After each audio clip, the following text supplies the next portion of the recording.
Olá, meu nome é Robert Garcia, sou profissional da educação física e hoje eu estou aqui para conversar com você a respeito de um assunto muito delicado, no qual nós vamos chamar de desmistificando conceitos, né? Pois bem, eu vou partir sempre de um argumento feito por algum profissional e vou explicar os prós e os contras e no final a ideia é que nós cheguemos num consenso para que você e o seu treinador, né, você profissional da educação física e você leigo, que não é da área, tome as melhores decisões. Me apareceu uma seguinte publicação com a seguinte argumentação. Não adianta, abre aspas, não adianta lotar a barra de peso na elevação pélvica e fazer o movimento sarrando. E daí na descrição vinha uma série de contra-argumentos sobre usar cargas pesadas, né? Pois bem, eu gostaria que vocês soubessem o seguinte. Dentro das inúmeras capacidades físicas que o nosso organismo tem e que são passíveis de adaptação, a maioria delas treinada na academia comum são resistência, né, a capacidade do músculo de se contrair por um longo período de tempo, a capacidade de força de levantar alta sobrecarga, né, a potência, seria basicamente velocidade, e hipertrofia. Hipertrofia não é bem uma capacidade física, é uma consequência. Mas existem sim alguns treinos que são mais hipertróficos, eles têm características mais hipertróficos do que outras configurações de treinamento. Ah, mas se você treinar força, resistência e potência, você vai hipertrofiar? Em um certo grau, sim.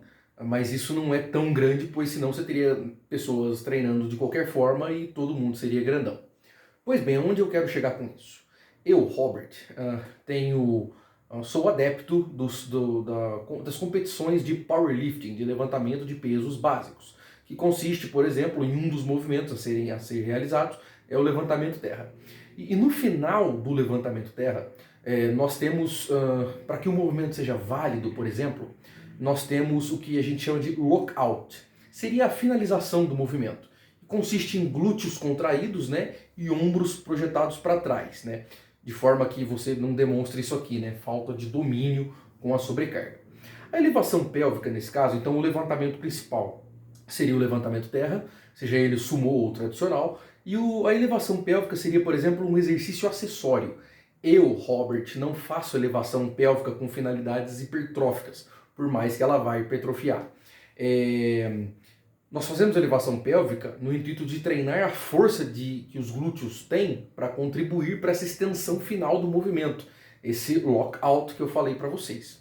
E nós treinamos isso tão pesado quanto o levantamento terra. E daí quais são as características, por exemplo, de um levantamento de potência? É a velocidade.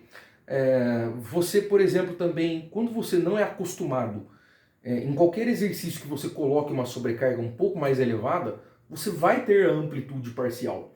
Então, como você viu no vídeo anterior, eu, Robert, realizando um exercício de elevação pélvica, 8 repetições máximas com 260 quilos, é um movimento ligeiramente parcial, né? Eu não consigo chegar até o final, e além disso, é um movimento um pouco rápido, né? E assim, em momento nenhum eu estou lotando a barra de peso e sarrando o movimento. Tem um porquê de eu estar fazendo isso. A ideia é a transferência dessa força que será adquirida nesse exercício para o levantamento principal, o levantamento terra, certo? Então assim, agora eu vou dar um fechamento usando outro exercício como exemplo.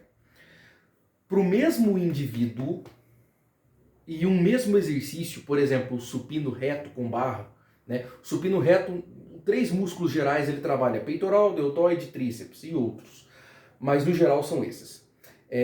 O mesmo exercício supino reto feito para um mesmo indivíduo com objetivos diferentes, se eu fosse me clonar 4 Roberts aqui, o mesmo exercício para o mesmo indivíduo ele seria executado de formas completamente diferentes. Um supino para ganho de força é executado de um jeito, um supino para ganho de resistência é executado de outro jeito, um supino potência é outro, um supino pliométrico